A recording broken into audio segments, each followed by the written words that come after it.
Datoy apo, datoy sangwanan nyo tata. Datoy apo, iti performance team tayo tata.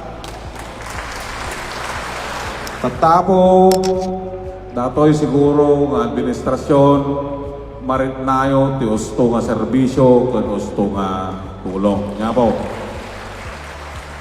So we will try to make it sure that everything that the province of La Union can afford to enhance you, to increase your capability, to educate our youth.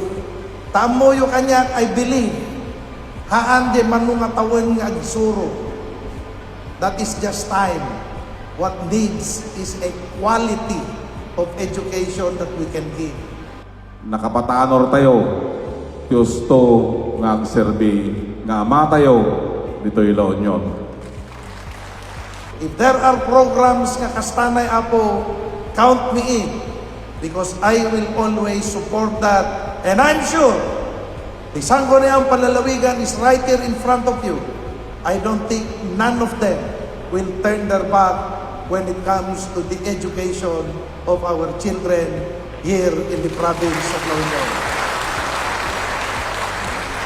And I will always also have a listening ear and a bigger heart to appreciate and understand the teachers of La Union.